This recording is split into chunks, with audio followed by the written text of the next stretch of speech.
Good morning, everybody. How's everyone doing? Let's see if we're live. Hey, we're live. Let's double check the sound. Cool, sound works. All right, I need to announce to the world.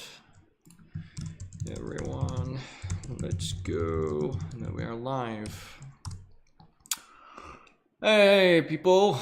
Hello, Tim. Hello, Flying Pig.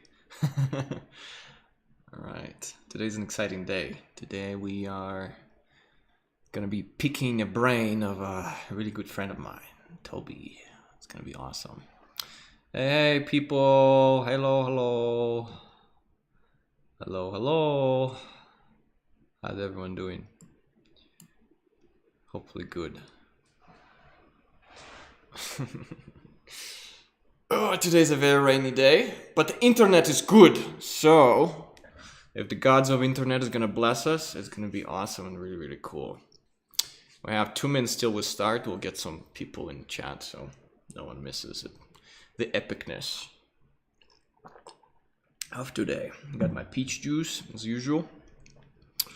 Yeah. Hey Boris. Hey Yao. Hey CR.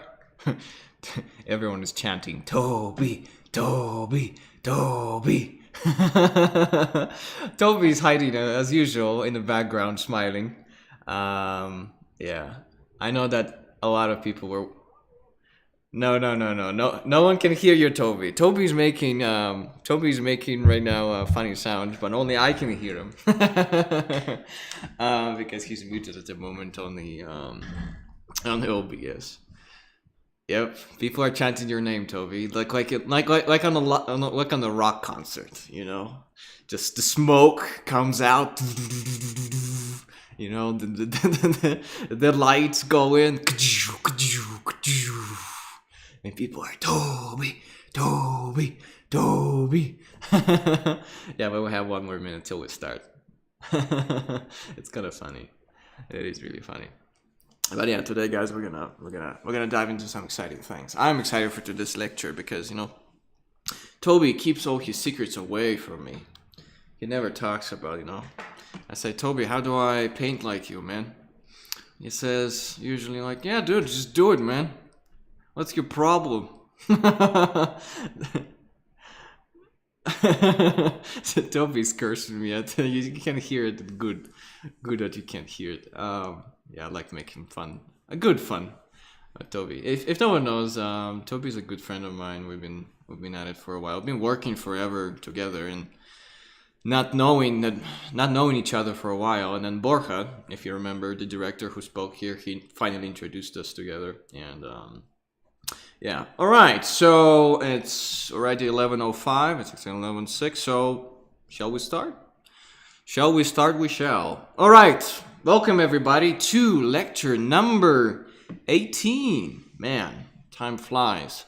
Today we have a very special guest, at least dear to my heart, Toby Belga. He's an amazing artist with over 15 years of experience. He worked on Klaus, Legoe movies, and God knows how many projects, honestly. He's a cave dweller who lives in the mountains painting and keeps his secrets away from society. But today we get to unveil, the secrets of the master, and he's gonna come down from the mountain and reveal his secrets. Without further ado, a really good friend of mine and one and only Toby Belga. Say hi, everybody. Hello, folks. Thank you guys for having me on. It's an honor. Also, just for the record, Misha, I'm only keeping secrets away from society because they're too dangerous to know for anybody. So it's in everybody's best interest. No, just kidding, of course. I'm sometimes a little not so much into social media, or I could be more. I have a little bit of Instagram and YouTube and whatever. Can come to that later. But I'm not like super active in those realms. But yeah, welcome everybody. Today we're gonna talk a little bit about, first of all, the obligatory talking a little bit more about myself and where I came from, how I got to do what I do, and a little bit how I do it and what the thoughts behind it are. And then later on, we're gonna delve a little bit into layouting for interiors and exteriors for animation. Not gonna do too much with color. If there's questions later on, maybe we can do this also a little bit. But I've prepared a little bit something to show my process. If somebody asks me to, like, for example, design a set or make a layout for like an environment or so on. Cool. So first of all, a little something about myself. So I am a concept artist or visual development artist, whatever you want to call it, right? And I'm also do a little bit of art directing, and I have also done a little bit of directing, not very much commercially, but I've done a little bit, and I'm trying to make my own little projects here and there. And here you see a page with a couple of examples of things that I did. And where do I come from? So I'm a German dude, born in '87 in South Germany, close to Frankfurt. And I got my start, I got my very first start actually, not in painting, but I used to be a 3D artist. So I started off very young, like 13, 14 years old. I got into 3D softwares and worked a bunch as a hobby with this, and then landed a job in a video games company where, and maybe you didn't expect the first slide, but these were like my first jobs, like 2007 till 2009. I used to do like texture painting for the this was NO 1404, I think, and Risen. If anybody knows the Gothic series of games from Piranha Bytes, one of my favorites actually from back in the days. And I also started to do stuff like painting covers for games, for example. And I slowly basically transitioned out of this. Like there was jobs where there needed to be storyboards done, or occasionally matte paintings for animated clips. The studio I worked for, called Virgin Lands Animated Pictures, they used to do like cinematic trailers as well as in-game assets. And for those cinematic trailers, I got a little bit this first glimpse into the world of like cinematic working, maybe. But I spent overall like 7 years in the video games industry, honestly. And I only got out of it sort of like 2013 when I moved on to study at the Film Academy in Ludwigsburg. And from there, I moved on to be in like film work, like cinema work, advertisement work, less video games industry, because the games industry can sometimes be a bit of a rough environment. And I'm honestly I'm not too sad that I'm out of there, let's say like this. Cool. So what I normally do with my day-to-day. So this is an example of stuff that I do occasionally. This is from advertisement campaign for a game series called Clash Royale and Clash of Clans occasionally as well. It's one of my longest running gigs that I have, doing the color boards for those teaser trailers. And this is a fairly typical job that I do. But I had the big luck to also work on a couple of bigger feature productions, which was kind of amazing. Very tough environment, but also very inspiring. And one of them was, of course, Klaus, which was an amazing opportunity. Spoke with great artists there. And I was lucky enough to do a couple of paintings, not so much flashy paintings. Like this one, I think that's the most the most flashy I did. But a lot of this was like either simple layout work, similar to what we see right here. I had the big luck to have one sequence almost all by myself for Klaus. It was the so-called Museum of Hatred sequence, where the two halves of the village basically show the kids why they hate each other and have been hating each other since like times immemorial. And it was very fun to basically design more or less every asset in this sequence, and a lot of like gathering ideas that was like developed and then thrown out again and then redoing it. And this is, for me at least, I mean, the flashy painting stuff is also nice, but what for me is always the core of this is having these funny little ideas, for example.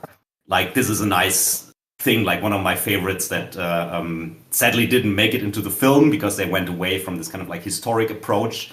They originally thought, okay, we're gonna move through the ages, right? Like we're gonna see relics from like every era in human history where the relics show this conflict. And there was a lot of developing those short little sketches to show like, hey, what about this? What about this? And this is actually a lot of what concept art actually is. It's not so much those kind of big, huge paintings that are like the production paintings, the artworks that sell the project, but a lot of it is these kind of small little development things, and I personally really like being there. Sometimes people ask me if I can think about being a fine artist, and I always say, nah, rather not. I'm not interested in having pure painting. I always need something else, some like story context. Another project that I was on was Legoe Movie 2. This was more like production paintings, right? Like this one here, more like selling certain story beats. Was also great. Sadly, a lot of the things that I didn't make it into the final film. But this is also something that you have to get used to, right? When you work in concept art, it's not about ego ever, right? Like a lot of the stuff that is done never gets anywhere for the final product, right? And it is what it is, and it's like you have to accept it a little bit, this process. Something that I pride myself on, and is that I think I have quite a good range, honestly. So I brought two examples here. The one is this one here, and the other one is this one here. So you see the first one, very dark and gritty fantasy painting, which I like a lot. The second one right here, this is like super cutesy, stylized, like preschool show. I think it was a pitch for a preschool show that I was approached for. And yeah, they come from very different points in my brain, so like that. This one was done when was that, like 2016? When I was hugely into watching Let's Plays of From Software games, in particular Bloodborne back then. Never played it myself because I'm a filthy casual, but well, let other people do that for me. And yeah, I made like a series of paintings illustrating speculative sequel to Bloodborne called Oceanborn.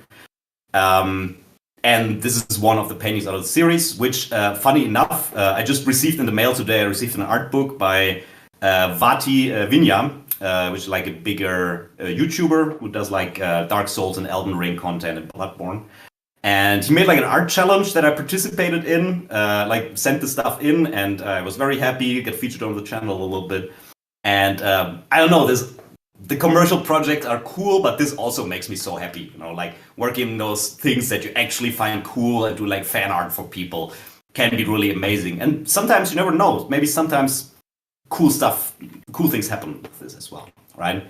But I also have a sweet spot in my heart for this, right? This kind of very reduced, stylized thing that is shown here. And this is the thing, and maybe something that I want to touch on in today's workshop a little bit.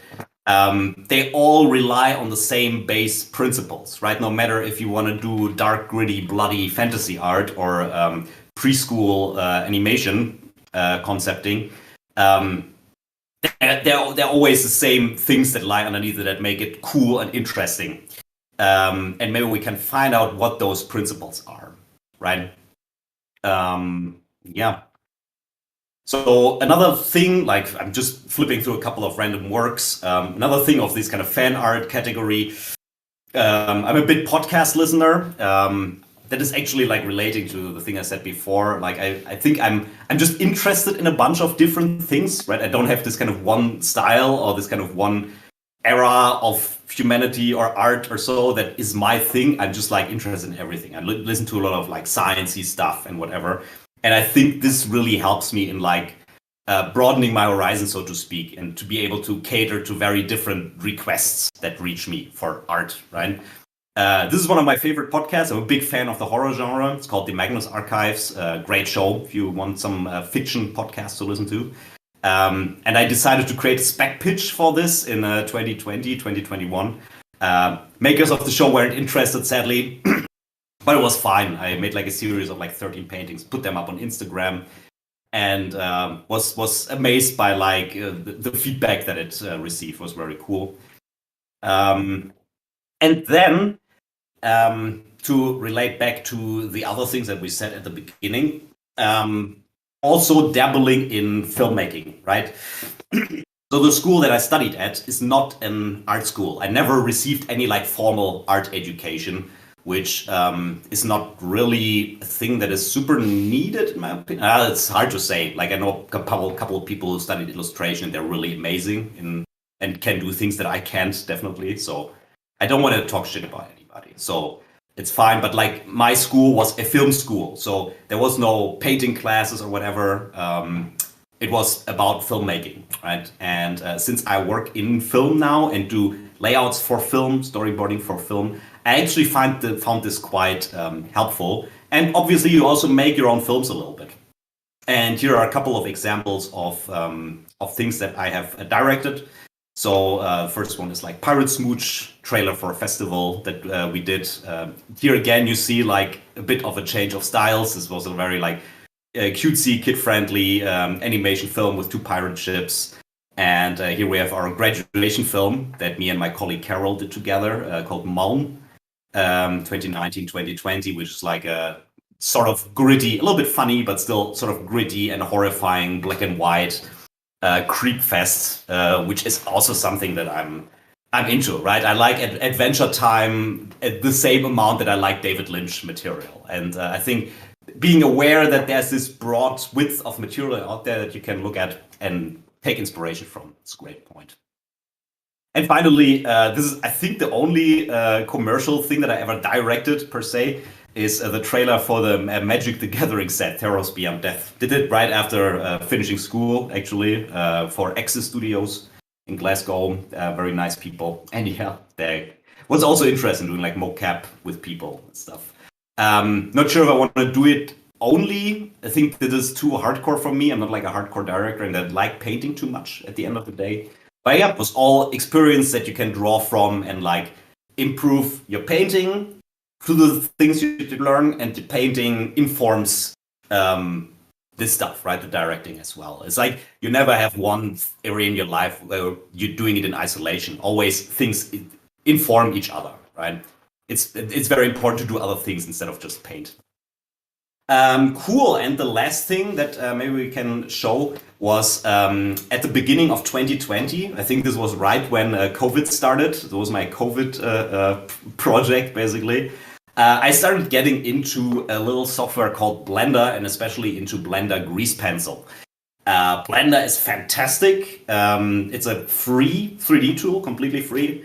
And there's a module in there called Grease Pencil, which allows to do 2D, basically cell animation in a 3D space. And as I mentioned, I come from a 3D background, so I know the ropes of how to do, how to navigate in a 3D environment.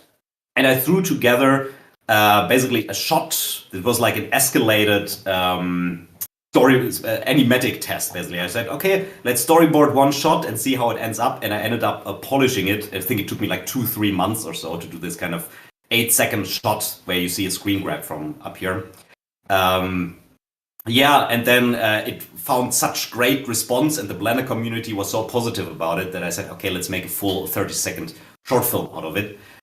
You can find that on YouTube, by the way. I'm gonna link to my social medias at the end of the presentation. And then me and Carol did another one, Lucio Machino 2022. It was a spec spot for Monster Energy, not for some reason. Like we thought, oh, maybe we can sell it once it's done, right? Get some revenue out of it. Also something that never happened, but we also didn't try too hard. It was just great fun. And as you see, a little bit more the mixture of the 3D and the 2D, by the way, 2 giant robots like boxing each other in a ring. And I really love this software and like doing 2D animation as well. I'm currently working on my third project, which is a bit of a longer one. Those 2 are both like around 30 seconds. And since around about a year, I would say, I'm working on number 3, which is called Ningen.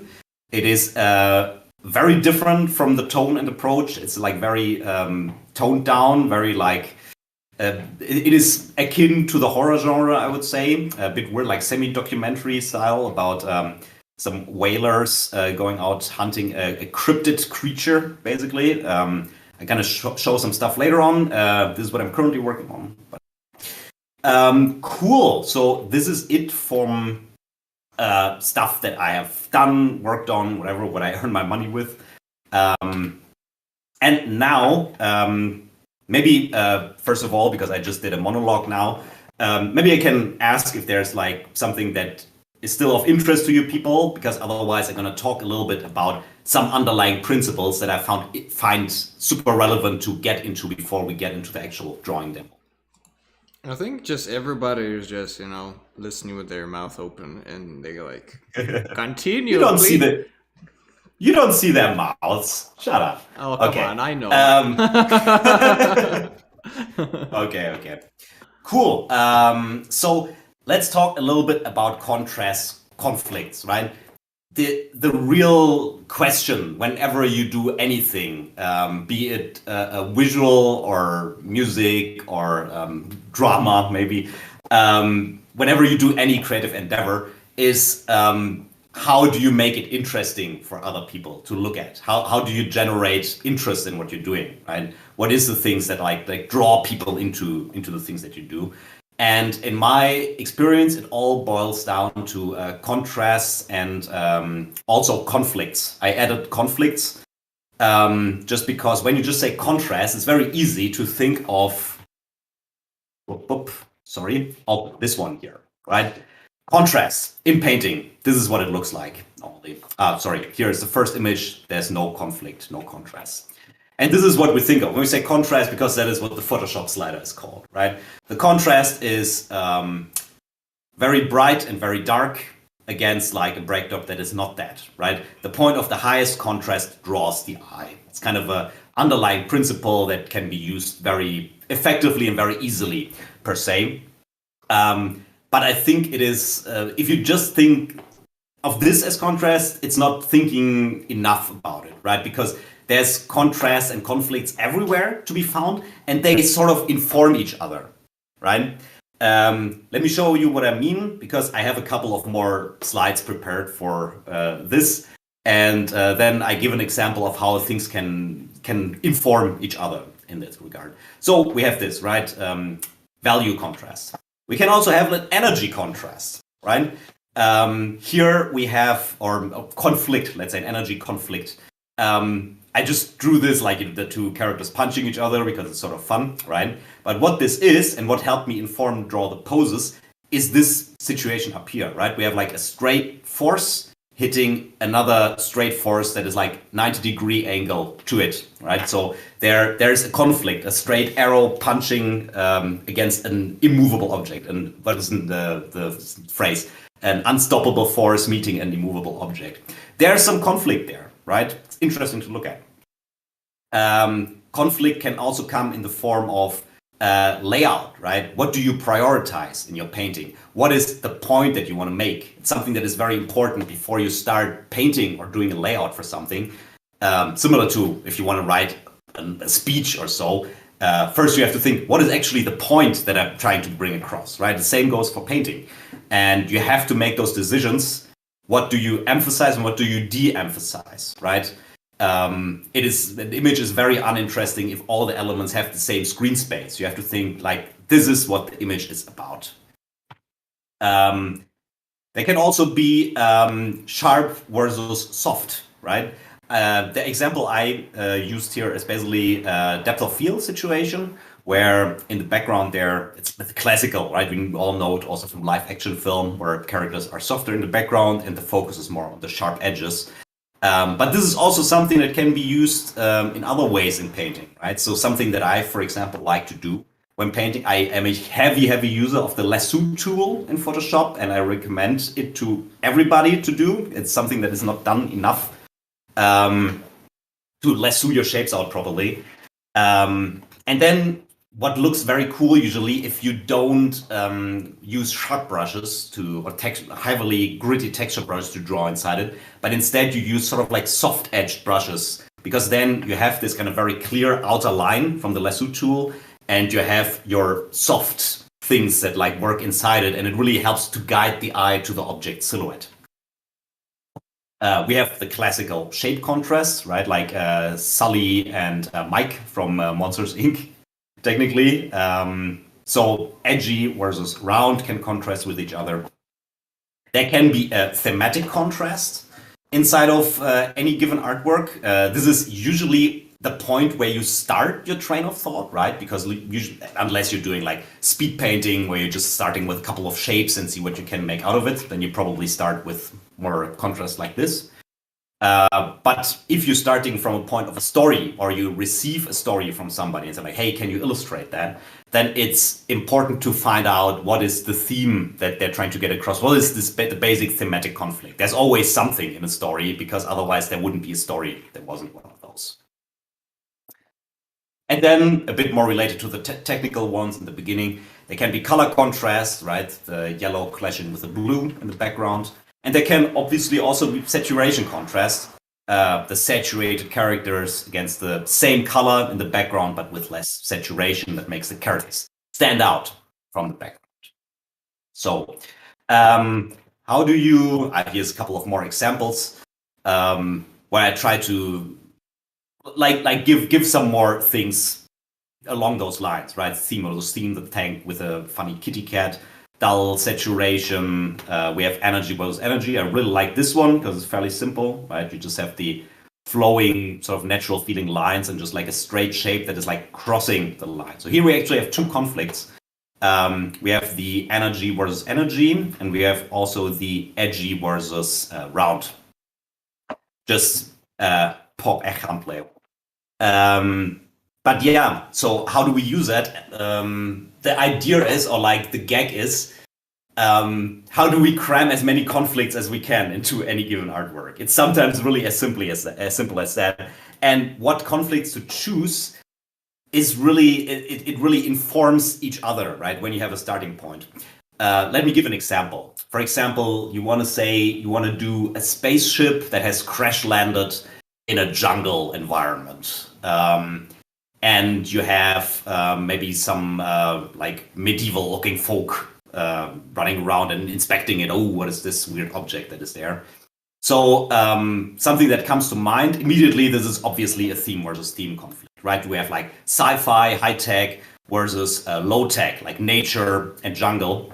And then what does this also tell us? It also tells us, okay, we probably can also find a very simple shape versus shape conflict in here, because we probably have a lot of these kind of natural flowing shapes in the jungle, right? Like gnarled tree branches and roots and like vines and leaves hanging down. And then we might have this kind of very edgy, cornery spaceship that is embedded in the middle there.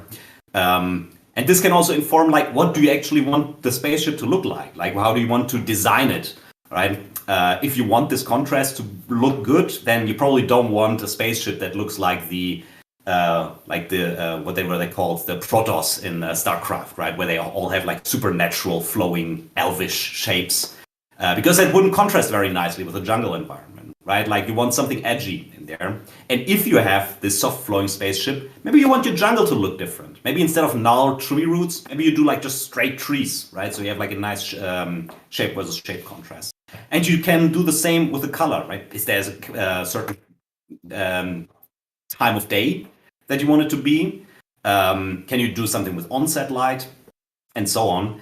And in my experience, this is very nice to keep in mind whenever you do something. And as you're gonna see in a second, when I jump to the actual photoshopping, I have a very step-by-step approach that I can also highly recommend. Like just iterate a lot while you're doing it. Don't try to make your image perfect from the get-go. And you can, in every of those steps, you can think about where can I put some more contrast and where can I find something interesting to do with this. Sweet. This is the end of the first part. And yeah, once more, gonna open it up before we get into it and see if there's any questions from anybody or if anybody wants to know anything. The only thing that people were asking is because your webcam was hiding one of the points, and I think it was energy or the punch in the presentation, and everyone was Oh like, yeah. "What's the secret, Toby? You're blocking it."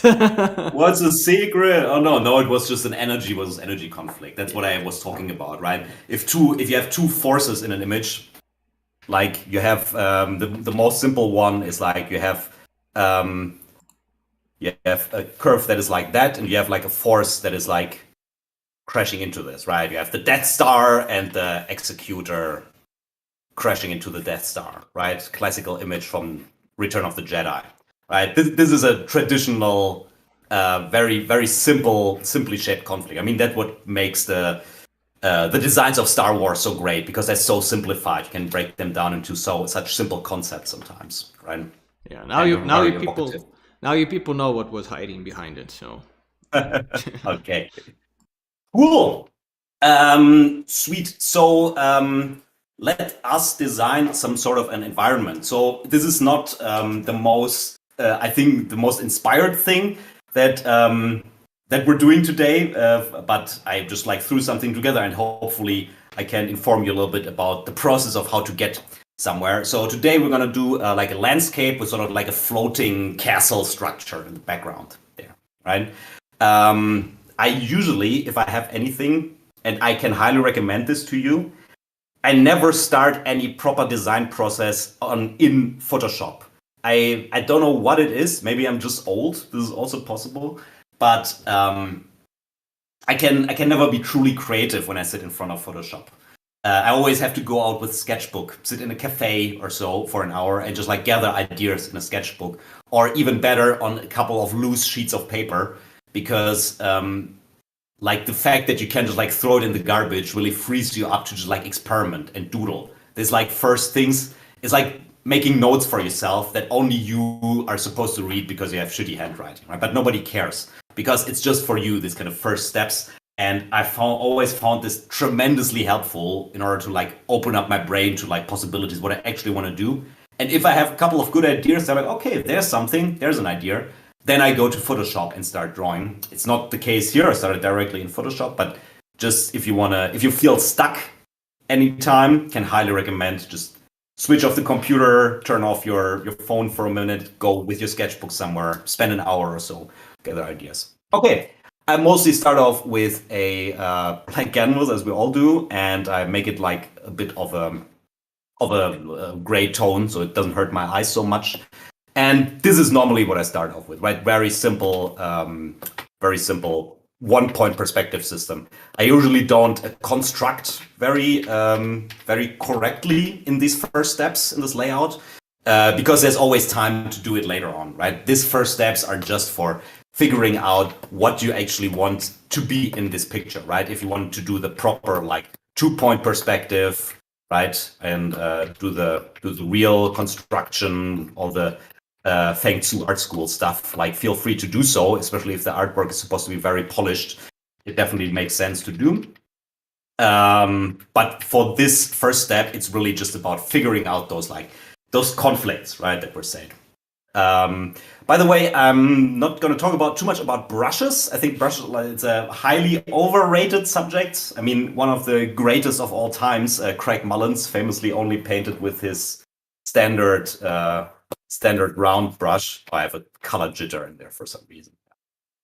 But yeah, I have a couple. It's always nice to have a nice line art brush that you're comfortable with. That is mine, right? I use this for like multi-purpose things. Also, the resolution is abysmal on this file. Apologize for that, but it's just to keep it performative. So yeah, standard line art brushes is nice. You obviously need your standard round brush. And then if you have like something that is like soft, maybe with a bit of a gradient in it, and then you have maybe one that is sort of like a painting with structure tool, right? With those 4 brushes, you could do a lot. But I know people love brushes, and sure. So let me guys know later on if you're super interested in it. You can I can talk more about it, but I also have a video on my YouTube channel actually about it. Cool.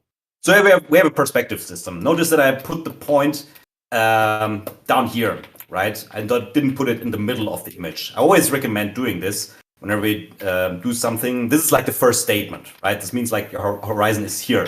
It's not right smack dab in the middle of the image, and the point is a little bit off kilter and not just in the perfect center. This is our first decisions, right? We say we're gonna probably see more sky than ground. First contrast established, or first statement made, right?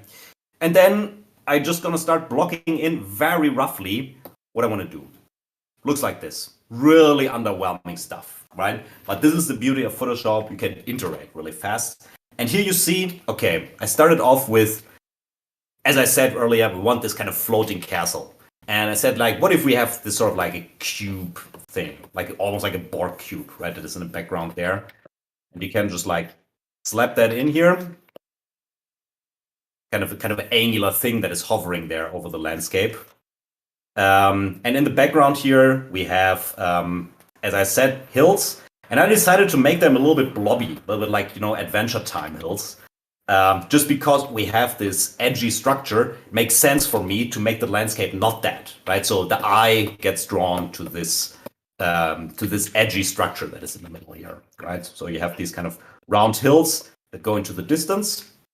And something that is also very important to keep in mind when doing exterior environments, especially if you want to show something big, which is mostly the case because people like painting awesome, epic stuff, right? How do I make stuff look big? Very simple trick is the layering of the same element over and over again, right? If I would, for example, have a tree here that is a little tree like this, and then I would have a tree here that is maybe like a fir tree, and then would have a palm tree here. We don't have any idea how big those trees are in relation to each other, right? If I use the same tree a couple of times, I can, oh shit, I deleted it. If I use the same tree a bunch of times, I can really show how big stuff is in relation to each other, right? You have the tree, you have the human for scale, and then you have more in the background. By the way I'm drawing right now, this is really the right sort of drawing for this first step, because it's really just about figuring out what you want to do here, right? Nothing more is needed, and I think doing more, I would even say, is hurtful, because there's a thing in storyboarding where you say, like, you don't storyboard too detailed in the beginning because you get scared of throwing it away. You have like this sunken cost fallacy, I think it's called, where you say like, oh no, but I spent so much time on it. Now I need to throw it away. No, it was so hard to do it. But sometimes you need to throw it away because sometimes the idea is not very good or the layout doesn't work. You need to try out different things. And the faster you can get through those iterations, the easier it is to do them, right? And this goes for all the steps that we're gonna do here. I try to iterate as much as possible so I can do those iterations fast and effectively. Cool, so once we have this established, we have sort of like a plane situation, sort of like a levee maybe. And instead of the trees, I'm using these kind of rounded rocks, right? To show them going into the distance and showing like them getting smaller and smaller. And they're layered on top of each other. Also something that's very, very important to layer objects in front of each other to illustrate the depth.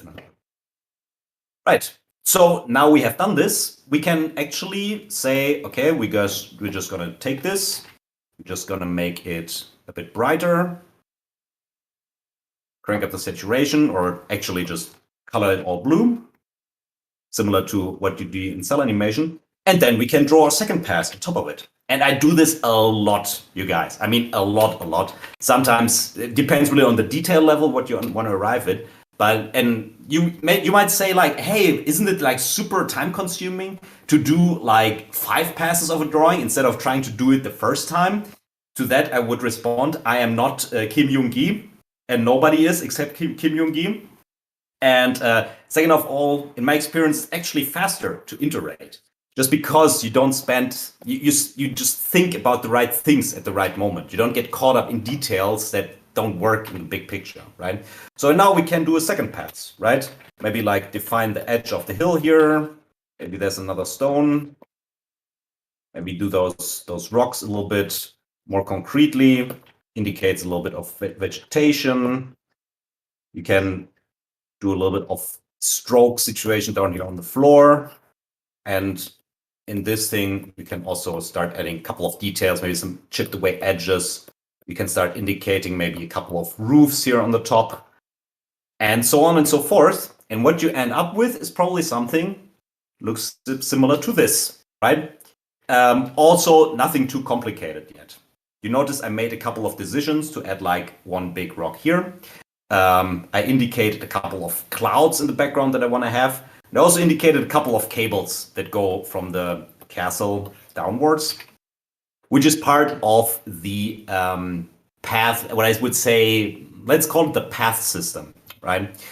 Gonna do more with this in some later stage, but the idea is whenever you have an artwork like this, like it goes a little bit for interiors as well, but especially for exteriors, you sort of want your audience to have a path to wander through with their eyes, right? So it is really a little bit romantic, right? Just imagine you're the audience and your eyes are here and your eyes are a little walking figure, right? So you want to walk here coming from the foreground. You maybe want to walk on top of this hill. Maybe there's going to be a little bit of a house or so.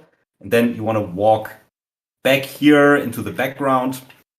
And then where do I go from there? And this is the reason why I added the cables, because then your eyes can wander up here, follow the cables, going up to this like massive castle in the sky. That is probably the goal for this little character. Maybe there's a little elevator here. So I don't know. Didn't include this, but you know what I mean. So setting those paths, and maybe you don't have to draw them right away, but just like thinking about what will be the path that our eyes will take through this artwork is actually very important. So, and this is usually the point where I stop with my first line art pass and I go into value sketching.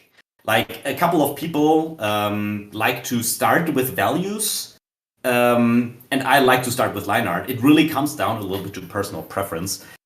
For me personally, or my recommendation is to start with a rough line art like this, just because it's easier to get your shapes down, and it's the way you sketch with a pen usually. So what I do now is I take my lasso tool and just start lassoing out elements, right? By the way, little trick, lasso tool, if you have the freeform lasso tool, if you hit down the Alt key, you switch to the polygon lasso, right?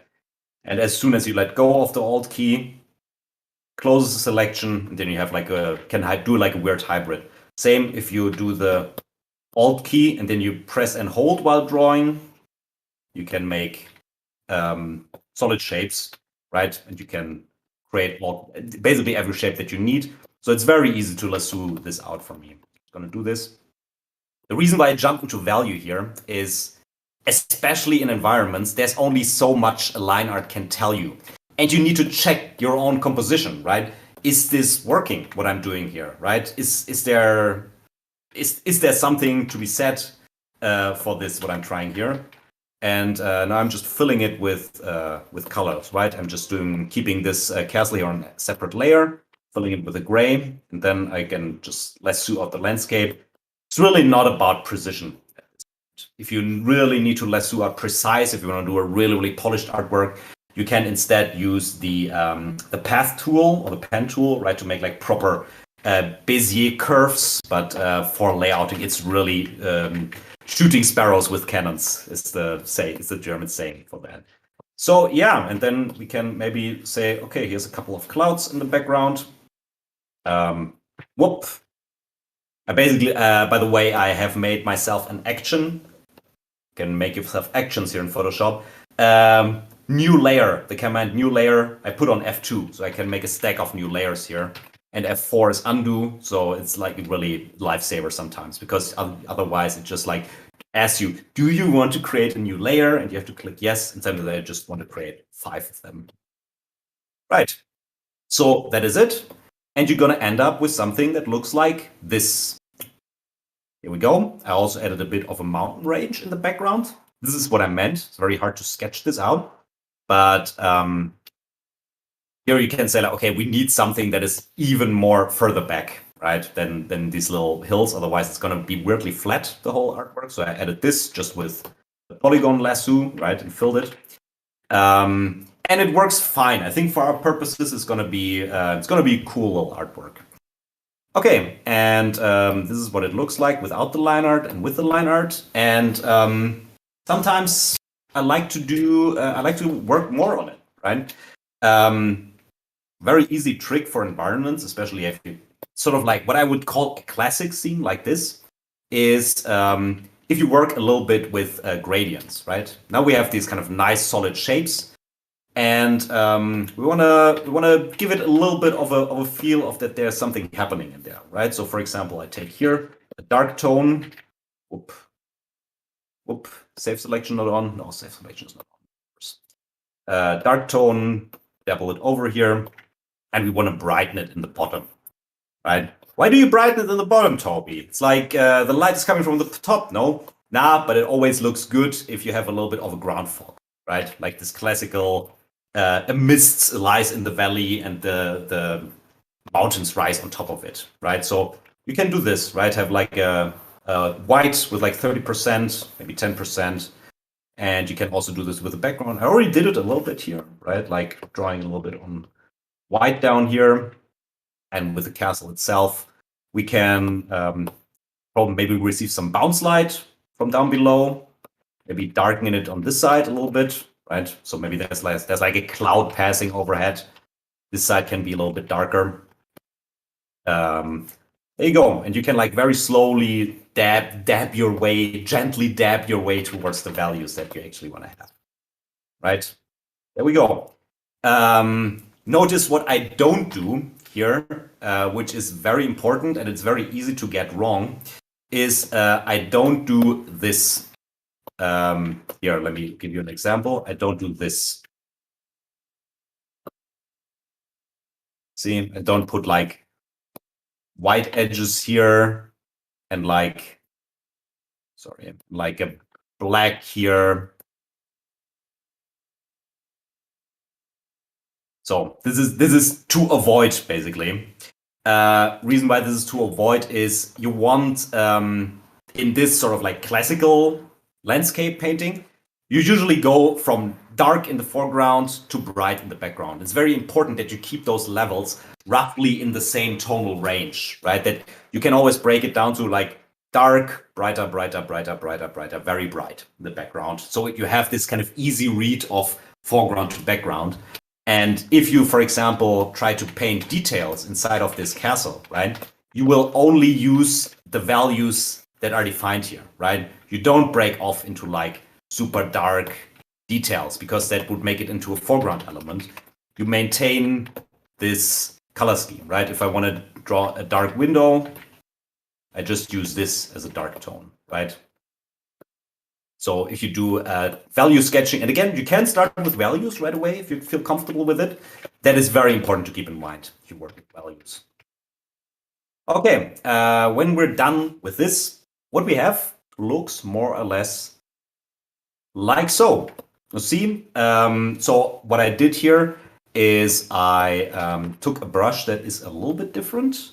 If any of you guys remembers Alexandre Zedig Desbois, it's a bit of an older reference, but this guy did amazing stuff on Facebook in like 2012, 2013. I don't think he like posts anymore. I think he like found another job or life or so. But he had some amazing skills, like amazing artworks. And this is a brush that was a little bit inspired by the stuff he used. He did this a lot, this kind of lasso tool and then soft brush inside it, which always looks good. Remember earlier when I talked about the contrast, I was talking about this, right? So when you have, let's say we make a ball here, right? Let's say that there's a mysterious floating sphere right here, right? And we want to shade it.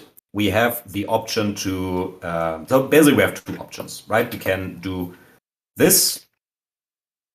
We can shade it with a hard brush. But then the eye is sort of like torn. The reason why it looks amateur to do it like this is because the eye is torn, right? You have the outer edge, which is a hard edge, but you have also a lot of tiny little hard edges inside of this object here, right? The other way you can do it is doing it with like a perfect soft brush, like so. Here, this is just like a soft brush without any texture to it. Can be cool if you're doing like sci-fi or so, but if you have like natural formations, I usually like to split the difference and use a brush that looks like this, right? Man, I talked earlier that brushes are not important, and I'm talking to you about brushes. Well, yeah, they're a little bit. Let's say like this: you have to find the right brushes for you. Someday, it's like your mom always told you, someday you will find the right one for you, right? And it was really like this for me. I did so many brushes. I always did my own, tried to develop my own brushes. And at some point, I found some that worked for me, and now I just never, I never changed them ever. But this is the brush I mean, right? It's soft, but there's a little bit of structure in there. And this is a really cool blocking brush that I use to like color in the details here. Rocks, for example, right? You can block in some details, whatever. And yeah, this is starting to look sort of like harmonious. The line art is still on top here, right? This is like very early, sort of like wonky line art to make this dark. But I like to switch it on and off, like because in the end, this is probably what you're gonna end up with. Depends really if you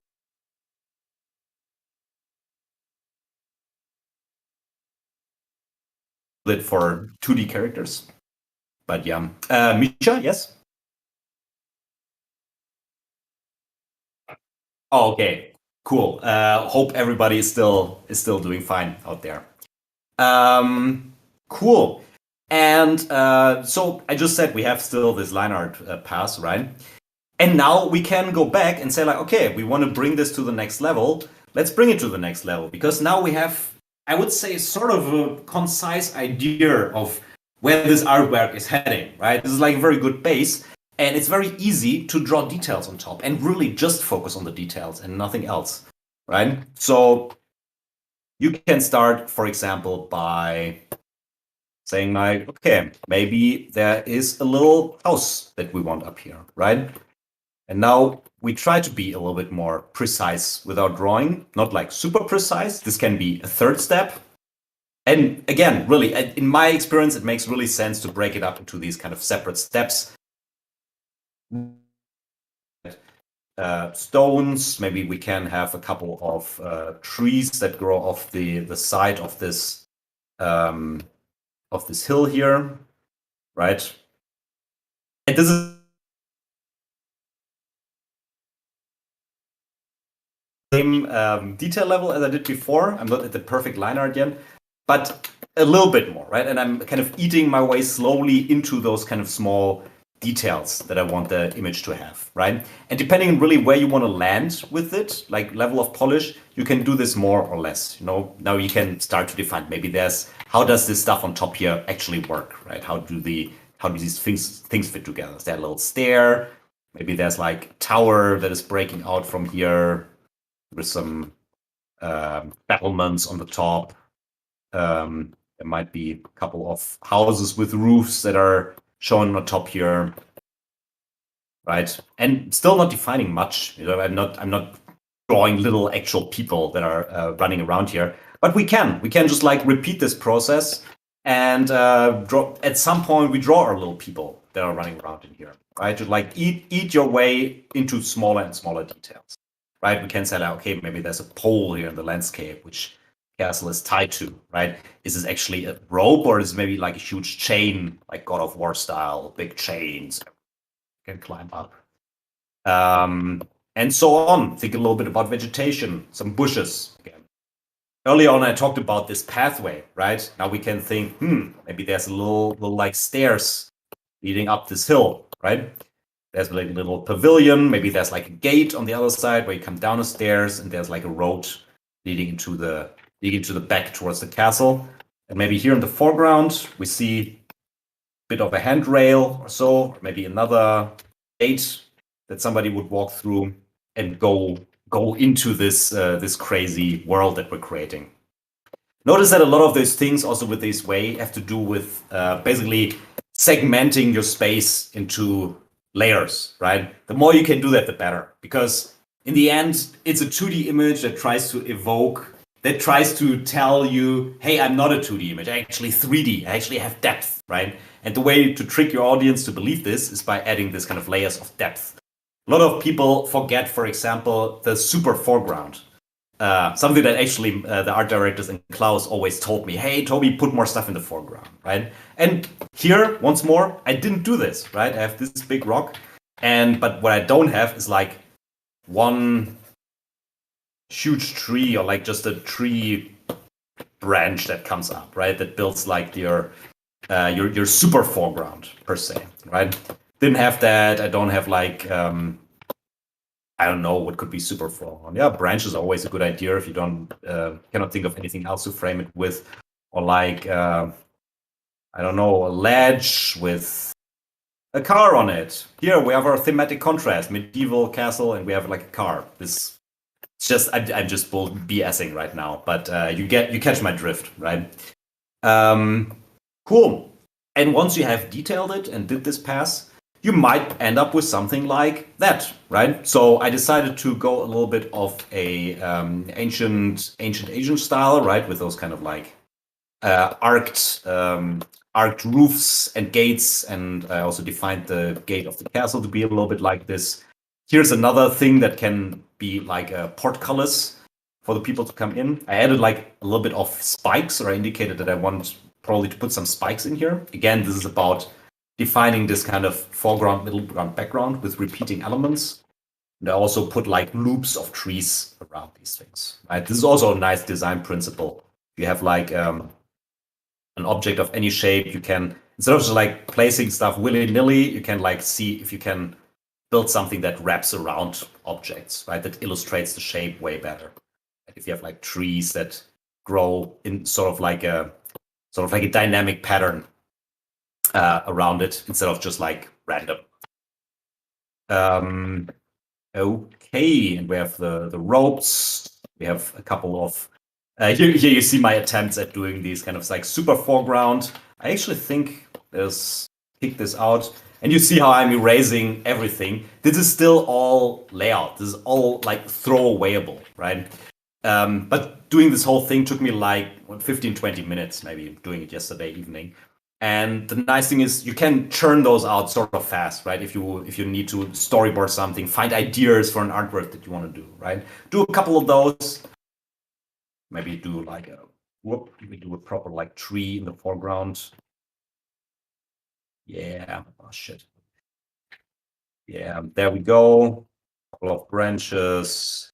Light can filter through those leaves, very epic. And there you go. You have something that works just by adding extra foreground. That was also the reason why I put those mountains here in the very back, right? That we have also a very background. So we find this depth. And if we felt fancy, we could maybe add a couple of more of these kind of cubic castles. Because here we have a good indication of how big they are related to the windows and doors. And if we put some back here that are also floating, we get a good indication of how big those in the background actually were. And this is what makes for epic scale. Cool. This is almost done. Like this is more or less my my layouting process. Usually I do one last step before I wrap it up, because especially when you have an artwork with a lot of elements, this already has kind of a lot of elements already. I usually do an atmospheric fog pass, right? So let me see if I already did it here. The one thing that I wanted to show. No, but I might have erased it. Sorry, just trying out a thing. Yeah. Let's darken up the line art. So sometimes artworks can get a little bit chaotic if you have a lot of things in it. What helps is doing, as I said, a fog pass. So what you do, put a layer on top, right? Take your big soft brushes, the biggest and softest you can find, and you just layer a bit of fog in it. Maybe not pure white, maybe you color pick some kind of standard gray, and you do this, right? You fog away, and you do it on top of the line art actually, right? So the line art also vanishes into the background. Here we go, a bit more bright here, where it is the light would be most intense. Cool. This didn't help a lot with making it more readable. It just looks just like a foggy mess now. But the nice thing is we still have all those layers, right? Like we did all these things in layers. So if I control click on this one here, I can still have this as a selection, right? Just the castle and the hills. And now I can start taking fog away, basically peeling objects out of the fog a little bit. So eraser, not brush, please. Yeah. So now with the eraser, I can also gently dab over it and peel objects out of it again. Right? I have this big tree that I don't want in the fog, so I erase on top of that. I sadly don't have a selection. Oh, no, I have one. Look at this. What am I doing? Here we go. And here this would also receive less fog, right? So there we go. And this one doesn't have a proper mask because it's just line art, so you can just mask it out by hand, right? And this helps to like draw the scene together, make it a little bit more tidy. Gonna come back to this for the interior process as well. Even more important for interiors in a couple of cases. Gets really hard if you're in like super modernistic environments. You cannot use this trick, but for like your normal like medieval motive or so, or like your standard sci-fi where you would have a bit of a atmosphere in the air. It does wonders for you. I mean, Steven Spielberg famously always had like a certain kind of fog on his set because he wanted to have this aerial perspective. Was very famous for that. And this is what it looks like finished, right? With this is my aerial pass. And what I also did here, you see now I added a couple of highlights, right? Now you can also go ahead and do a little bit of a highlight pass, right? Where you want a little bit more sunlight to hit objects directly, right? There we go, a couple of windows. Again, if I say like, here's my patch of sunlight, don't repeat the same tone here on the tree, because this is your brightest spot. This is where it should be brightest. Here, you should maximum go up to like a middle gray for your highest point. Just drinking some water. Yeah, folks, original sketch is still on top of it. So to go back over it, dip, dip, dip, dip. So this was the process that would take to get here. And this is how you, in general, lay out environments in quick and easy way. Like, I really like the big tree that I put here. You see how the foreground actually pulled it together. Didn't do it yesterday. Sort of missing the big guy here right now. But yeah, that's it. And then, of course, you can like make another layer on top. The way I mostly do it, if I'm at this stage, it's sometimes really as simple as putting a white layer over it and really start doing the next pass of line art, right? Where you really do even smaller details, like little maybe bricks in the wall even or so. Or maybe this is something that you just want to do in the painting process, right? And not in the line art process. But the more line art your client wants or that you want for yourself, if you're your own client, then, or the cleaner they want it, then the more you can do it. Cool. That does it for the exterior. Misha, is there anybody who is like interested in some more in regards to exterior, or if they have any questions or so that they want to ask? Go. We have Q&A afterwards, guys. But I don't want to interrupt you, man. Everything is super nice, and you are perfectly filling in the things that I left out and perfect in other lectures, because I knew that today is gonna be awesome. So super cool. Please continue. Okay, cool. So this was something about the exteriors, right? But there's obviously also, oh man, Photoshop, come on. There we go. But there's also interiors, right? How do we do this? Spoiler alert, the basic approach will be very, very similar. I think the difference is mostly in the first couple of steps and a little bit how you think about the space and the structures. I always found interiors way more difficult. At least when I started off. Now I'm sort of okay with them. But like with exteriors, you could just like, the easy thing with exteriors, you could just like have a flat camera and just like layer mountains behind each other, right? You have like one mountain range here, then you have another one here, and then you have some clouds, and you have like a big Death Star or something. Can be very simple if you are smart with your cameras. Interiors can be a bit more tricky. So let's first do the same as we did before. One part perspective. Spoiler alert, I'm not super happy with this artwork that I prepared. I think part of it is also because you saw how I talked about, like, I put the one point perspective basically smack dab in the middle here. What I wanted to do for the interior was I wanted to do like the bow of a ship, right? Like the interior of like a ship with a couple of stuff that is standing around in there. Maybe like a central object. I think it was doing a coffin. Like the idea came later, but there's, spoiler alert, it's going to be a coffin in the middle. Maybe like Dracula going to London or so, right? So one point perspective, and the way to approach it is basically I first do this usually with a space. I first think like, where would my the central like pool of light, where would the center of the room be, like the hearth of the room? So I made this central space, like this is the baseline floor, right? And I more or less would approach it in the similar way as you would do if you would try to build it in 3D, in 2D. So start with the very basic architectural construction, construct the room itself, and then start like set dressing the room with furnitures and so on. So yeah, this would be your central part of the ship, right? There's like a bit of a bevel to the end, but here I want the light to hit, and so on. If you have trouble figuring out perspectives for interiors, feel free to use 3D. It's honestly very easy to learn Blender. There's like a million YouTube videos out there. And just like making a simple blocking in Blender can really make all the difference sometimes. And don't get too complicated, right? So with this setup, right, I just made a circle and just make a square. This is sort of my point of interest. I can add on some very basic construction. So we say this is the floor of the ship. And this will be the ceiling. Sometimes can be cool to start with the ceiling as well, to have this. And then we probably have, right, the ship will have like walls that are a little bit curved outside.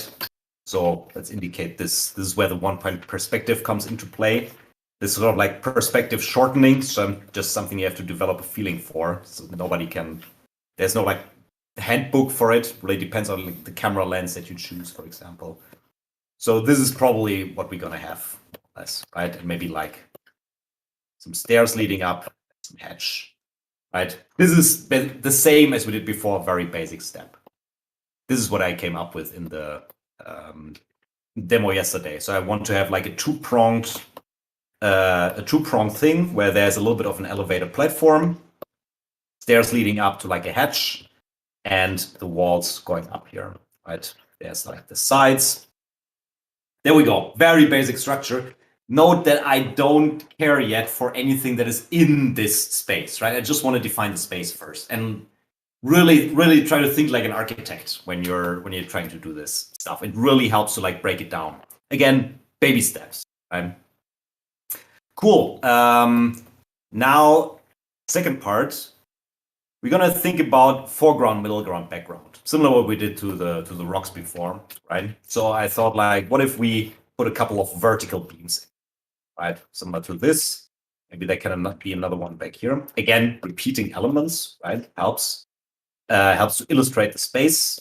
Also back here, they can continue. Maybe the mast is coming down here, and some boxes. Notice that I do this all on a separate layer, because then I can delete it, less elements around, right? Right now, I'm really in this like sort of like construction mode, and this is all stuff that you can do in 3D if you're happy to do it. Can save you tons of time sometimes. Cool, and that's basically it. I think I did I already put a lantern on here? Yeah, I did. So this is step 2, right? Really similar to what we had before, right? Step 1 was just this kind of like establishing some shapes. Here, the conflict, by the way, is obviously square shape, or just like the rounded curves on the outside. But in general, this one is a bit lighter on the conflict side, I would say. There's going to be some light situations coming in. Here's something like composition-wise, right?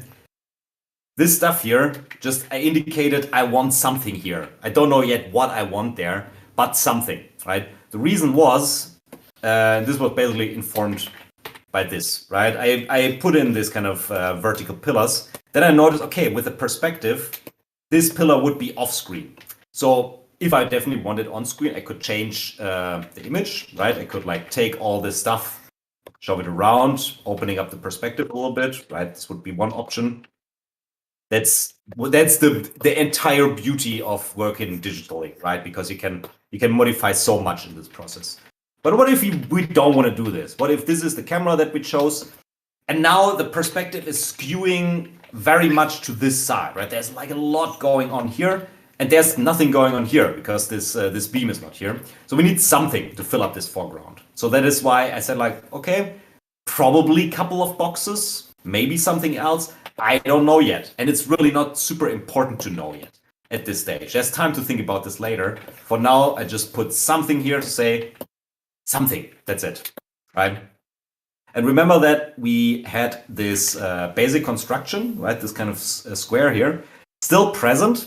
And I want to keep this, right? I want to keep an element that is far enough away from the edges of the image to be like a center pool, and that we have to frame this sort of. And this is like always the case with those kind of like interior artworks. So we don't want it just to like go on to the front. So we probably gonna want to put some stuff here later on to close it off, right? It gets naturally closed off by this one here. Want to build a little nest, basically. In the artwork earlier, we wanted for our eyes to be like the wanderer, right? The person who wanders through those mountain ranges. And here we want to build a little nest for our eyes to rest. It's really sometimes these kind of like little psychological things when painting, right? Your layouts say something, right? For example, just like going off topic here a little bit. But it can be very disturbing to have a layout like this with a character here on the edge of the screen going mad. And then there's like a giant mass that's like pointing to their head, right? This is like just a stressful layout. Can be very dynamic though, as well. This is probably not a layout that you would find in kids animation, but more in like an adult something, right? Super aggressive. But yeah, in this case, I think we want to go a little bit more mainstream animation, and usually you want everything to look more or less cozy there, right? So let's build a nest here. So circle this central area with stuff. By the way, if you want to know more about this, what I just talked about, so like layout and the psychology of layouts, book I can super highly recommend. It's really thin as well. It's called Framed Ink. I'm sadly blanking on the author right now. It's like an old storyboard guy who used to work for DreamWorks, still works for DreamWorks, I don't know. But he tells a lot about this, and I have a lot of these things that I told you I actually learned from his book a little bit. Highly recommended by. It's like super thin, so no worries. Cool. So what is next? Again, similar to the exterior, we go into the value sketching. Sorry, spoiler alert. Value sketching, because especially with interiors, values are super important, right?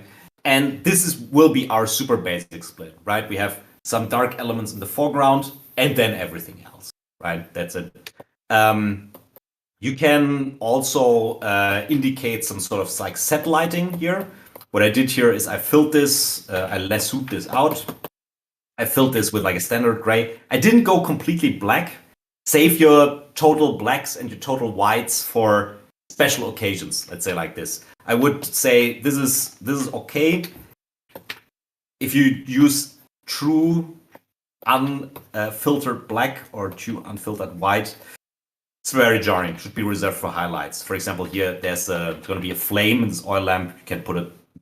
You couldn't put a dot of perfect white inside of there. Otherwise, keep it mid-tone, right? It's like the secret is in the mid-tones when it comes to those value sketches, right? Switch this off. you see how simple it is, right? I literally just did this. This is not like design. It's not the face for design. I filled it with the color. Then I drew over it, right, with whatever. And this is really what you want to do. Cool. When you have this figured out, your basic dark bright contrast, you can start doing saying like, okay, there's a hatch. I want that to be light, your traditional pool of light in the middle here, right? Let's fill this with white, and as I just said, pure white, never a good idea, so let's tone this down to 50%. Actually, there would be sky coming through, so this would probably be pure. And we make a couple of slices here, shadow coming down from the top. There we go. We have sort of a pool of light.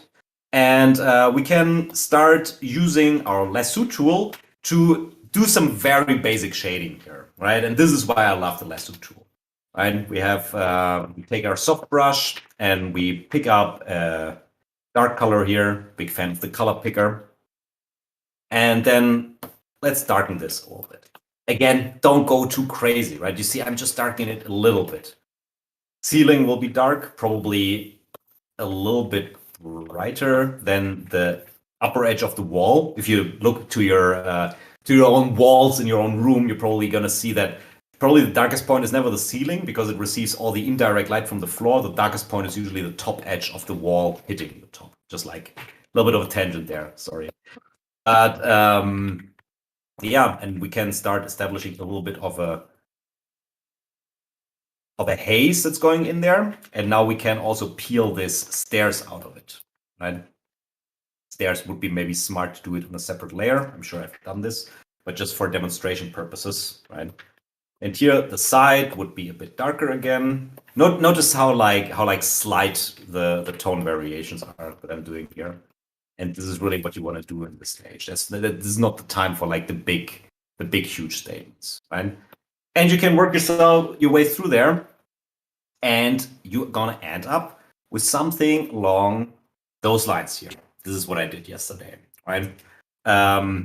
Couple of strokes that I defined. This kind of aerial perspective indicated a bit of a light on the steps here, and as we had with the first artwork, this is still all just for you, basically, right? This is nothing to show anybody. This is for you to design the room that you want to design. Okay, now we have a rough idea of what our space looks like, right? We kind of like, if we were an architect, we have the rough draft, right? We have the rough draft, we have the rough building, and now we could think about how to furnish it, right? Because we know the dimensions of the space, and in real life, you would have to wait until everything is done. But gladly here, because it's important for the composition, we know this is our space to work with. Here's some space as well. We can start furnishing it. So what I usually do is I take a layer, fill it with some standard gray, and put it to like 50%, so it shines through a little bit. And you take some blue or whatever, just because it's easier to see a little bit if you use a color. That's fine. And you can start blocking furniture and stuff that is in there, right? And doing this in a separate pass makes stuff so much easier, right? Because you can rearrange, you can easily erase stuff in there instead of like having it all in one layer. So much cooler. I'd say there's a couple of vases. There's gonna probably be a bunch of boxes. And I'm not designing anything. I'm just saying like, I want something here. And in my mind, I'm getting rough ideas of what I want there, right? I'm the set dresser going to the thrift shop and finding cool things to put in here. Here we probably want our cool coffin as a centerpiece, right? Standing in the middle of the room underneath these kind of shafts of light that are coming through. And as I said earlier, we probably want some stuff to close it here. So maybe a roll of rope. Maybe there's going to be some stuff on the walls here. Maybe some things in the background. Maybe like ropes hanging from the ceiling as well. A good thing to have done, I prepared this Photoshop file kind of quickly, but this is also the point where you can look at references, right? I'm not the biggest believer that that you have to always start with references. In my opinion, you can do these kind of like rough ideas of like what is the actual space that I want it to be, right? This stuff here, what do I actually want the space to be? You could do this just without references. I mean, you should have some basic knowledge about things in the world, but if you're like a creative person, I think it's sort of a given. But here's the point where I probably would go to Google and say like, hey, wait a second, how does it actually look like, right? The bow of a ship, to get some inspiration of what could be in there. I put some like harpoons on the wall. Is there some like rope pulley system that can be under the ceiling, right? And we're still only placing, we're not designing, we're just placing things. And when we're done with that, sort of looks like this. This is what I came up with yesterday, right? Very, very easy, very calm. And then you can detail it, right? So similar to what we did with the exterior, you can say, okay, this is done now, and now I design the objects a little bit better, right? I make these barrels, I give them their bands, I put some harpoons on the wall. This is what I'm just shortcutting it, so this is what I ended up with. It's not very fancy, but honestly, in combination with the values, it will inform a lot, right? And the important bits are where they're supposed to be, right? With this sketch, we can do a second pass of values, right? Similar to what we did with the background, because again, the important thing is that the values work with each other. Let's zoom them out. Fill this with like a standard gray or what have you. I would put the coffin on an extra layer. I would put coffin and everything else because it's our central object. We probably want to modify it. Probably this pile of boxes I would put on a separate layer as well, if this would be like a proper job. But yeah, you can do this however you please. Basically, the more complex the scene, obviously, the bigger your layer stack gets. But I know it can be a pain in the butt to manage. But it's worth to keep layers. It's always worth to keep layers. Like sometimes I have huge files, but it's so much easier. And I mostly also don't do it, but like name your layers. I never do it. I'm always sorry. And that's sometimes if the file gets huge, I go through the list and I really buckle down and say, okay, I take half an hour now out of my working day and I name all the layers, because then I don't have to do all this like, oh, where was this thing on? Where was this thing that I'm looking for, right? I have them. You can also color code layers, right? So this is what I do. There we go. Then we have like a value sketch of the furniture. Looks like this. I turned off the white background here, right? This was for painting. And now I turn it off. Sort of blends together everything, right? Because obviously we didn't integrate it into the light situation yet. So how we do this, similar to everything else. Lasso tool, we just take the top of this coffin, right? Let's make a new layer and use it as a clipping mask. Draw light on top of it, right? Same goes for the barrels. You notice how I don't care so much for the sides of the objects right now. That's because this is our leading light. This is our lead light source. This is where the biggest contrast between bright and dark should be, right? Gives us a really easy read. I just deleted the line art. Great. Good job, though. Cool, and you can do this a little bit. The nice thing about keeping this on an extra layer is obviously that we can erase this grid up here into it. And honestly, don't try to be a scientist with stuff like this, right? Yes, in theory, you could probably do a construction for each single light ray that hits here and how exactly it interacts with the top of this coffin. If you're shooting for like super highly realistic art style, might be worth it, but even for super realistic, I think it's mostly it would be mostly too much work, honestly, to do it. The nice thing, like before I went to film school, something that I learned there, which was very interesting, is how much gets faked in film, especially when it comes to lighting. And before that, I was very concerned with correctness of light situations, right?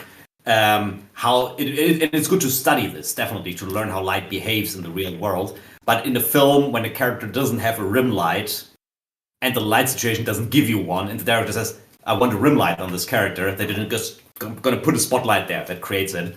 And I would say feel free to cheat or like to do the same, because this is the whole job, right? To make something that looks cool and not something that looks realistic. Nice. So shadow underneath the coffin. We're ending up with something like this. So you notice I also added a couple of light edges to the things in the background here. I erased the shadow out of the spot on the floor. And there we are. This is sort of like the layout for the bow of the ship. And now, maybe you're gonna notice when I do this kind of fog pass thing that I did before, how much this helps with the readability of the scene. So let's say like that. It's sort of hard to know what's going on, right? Let's just do this fog pass, right? New layer, big soft brush, top of the line art, please. Thank you. Let's just brush through here, right spot, on and off, right? On and off. Now let's select our coffin. There it is. See, I did it all in one layer. Should have split it up. So I have to manually lasso this stuff out. And now we want our coffin to really stand out in the scene, right? I really want the audience to look at this epic coffin that is standing there. Big round eraser brush, erase it out of the fog, right? You can do the same for the barrels a little bit. Maybe this, not too much, because here I really want this kind of like softness to hit the contrast. And we do maybe the same for this pile up here, maybe for the light. And then we can always tone it down, right? A bit more or less. But see how much easier it becomes to read immediately, just by adding this little bit of fog. Just because I pushed all the values here into this kind of standard gray. Obviously, we can add some cool epic light rays, right?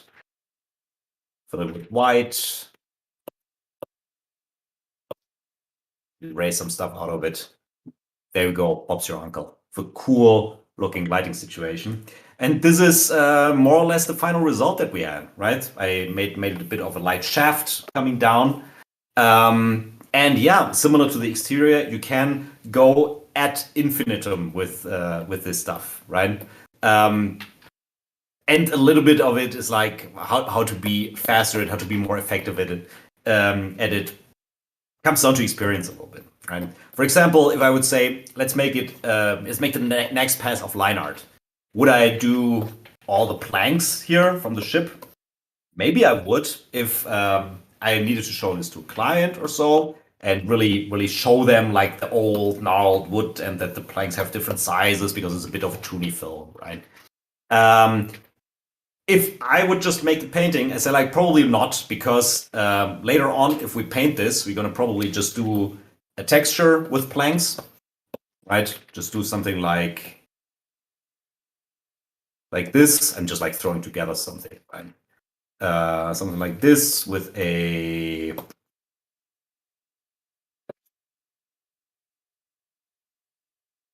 there we go. Bit of a red, and then take the line art brush. We just there's a lot of my my painting process in a nutshell. What I'm doing, by the way, as well. The one and only James Gurney said once that reality can be broken down into flats and lines, and he's sort of right. Like if you have like a good working flat and a good working line on top. Can solve a lot of problems for you. So I would probably do a texture like this, and then tile it a bunch, and then you can deform it to fit the edge. So you can solve this kind of like wooden plank problem. You can fix this in the painting step, right? You don't have to do line art for it. It's up to you, right? Line art is important if you want to do little ornaments here, for example, in the coffin, or what have you. Yeah, folks. Similar to the other one, let's go back to the steps that we did. Right, you go with the furnishing process, just the empty room, the really dirty line art without the values. Oh, something that you might notice here, just like to maybe wrap it up. It's obviously very easy to design stuff while holding down the shift key, if I may say so, right? If we say like this is our vertical lines are really vertical in the file. In the real world, you almost never will encounter anything that is a perfect straight like this, a perfect 90-degree angle. There's always a perspective, and there's always a lens that's askew. So what I sometimes do, if I'm in this stage, I take the entire artwork and I do this, right? Just like push it a little bit, right? You can do this in multiple axes. If you want to make it roll toony, you can like deform it a bunch, right? It's very simple and easy way to like give it a little bit more dynamic. And I did this. You see, I pulled it apart on the top a little bit, the whole thing. I think it adds a little bit something. Okay, cool. And yeah, there we go. Back to the basic, just the one slice on the floor. That is it for the interior design portion. Maybe throw it back to Misha and see if anybody is interested in asking something, or we just do it in the Q&A later on. Yeah, man. What's in the water? You quite enjoy that water. Every time you take a sip, it's kind of like, oh, yeah. It's hot. It's hot here. Don't judge me. Actually, today is nice. Like the other day was like, also like I'm talking a lot, doing a lot of monologues, so I have to wet my whistle once in a while. Because it's like everybody's like, is this some kind of like special Toby juice that gives you extra power? It's from Klaus. Spritzig, if you want. I don't know. It's just in the company that we sublet the office from. So they buy it. It's not my decision. Yeah, man. Everyone really wants to talk. Like everyone says everything's super useful. You're solving a lot of problems, especially with layout and especially tone and value. So I'm really glad you covered interior and exterior. And as you said yourself, everything's overlapping. So that's why in previous 2 lectures, I was like, you know what, I'm just going to leave it for Toby because Toby can explain things in more detail and more fun. Yeah. But I'm not sure if we have the time, but a lot of people are asking on your coloring thing. So if you want and you have the power, if you want to talk a little bit about color, you can, or what we can do is we can just, maybe a few months later, we can invite Toby again. What do you guys think? What, Toby, do you have some juju juice? Yeah, I can talk a little bit about color right now if you guys want to. But I'm also open to do it again in like a couple of months or weeks or whatever. So how about this, guys? Sequel will come later. So for people who listen to this in the recording, and people who are live, I'm sorry, but I have to stop Toby because I know Toby has limited resources, and again, it's okay. I can maybe tell one thing that I think would be very helpful for anybody that's like maybe struggling a little bit with making the colors pop, right? Okay, I mean, good. You can talk a lot about colors. The one basic juju thing that you can do is buy the book Color and Light by the one and only James Gurney, which is like the book on what it says on the tin, Color and Light. But something that I found very useful to think about, basically how to get around Photoshop stuff looking so Photoshoppy, right? Let's do a sphere, and like say we have a red sphere. And we have on the one side, it is a brighter red, and on the other side, maybe it goes a little bit in this direction, right? This looks very computery. And even if we let's take another brush, don't we? Because this is like obviously looking very, very wonky. So right, there's a bit of a texture in here. Looks all right, I guess, but it doesn't really pop like crazy. What I always like to do when it comes to stuff like this, let's say we have an object that's supposed to be red. Instead of with red, let's color it with the opposite. Or maybe it doesn't even have to be the opposite. Maybe just some like, let's do this green, whatever. Fill it like this. And then instead of going over it directly, then we take our red that we have, and we take a brush that is not completely covering it up, right? I'm using my soft brush from earlier on. right? And that is clashing badly. Sorry, we have to adjust it a little bit. I think that should be better. Sometimes colors can behave weirdly with each other. Let's do like this. Should be better. Yeah. Okay, cool. Maybe a little bit like so. Cool. And you see that those little dots of the different color still shining through underneath it. This can sometimes make the entire difference in the world. Occasionally, when I have an artwork that I really want the colors to pop, I color the entire thing literally in the opposite of the color that I want it to be in the end, and then I go over everything with a brush and like brush it over with the color that I actually want it to be. It's similar to with an oil painting. Back in the days, you would do an underpainting, right, where you would see a certain color shining through from underneath it a little bit, and this can be super cool. And the second quick tip that I can give you is to ondulate your colors.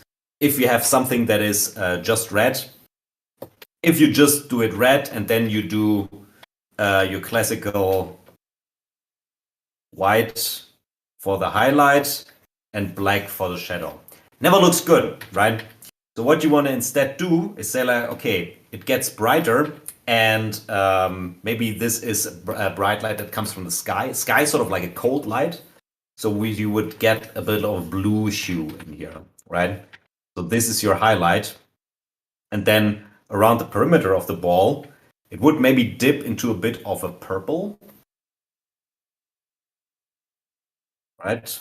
And then for the shadow portions, maybe there's like a warm bounce coming from, right? Maybe there's like a red square that the sun is shining on. So we have something like here. We can even dabble a little bit into the yellow space, and we can let this come up from the ground, right?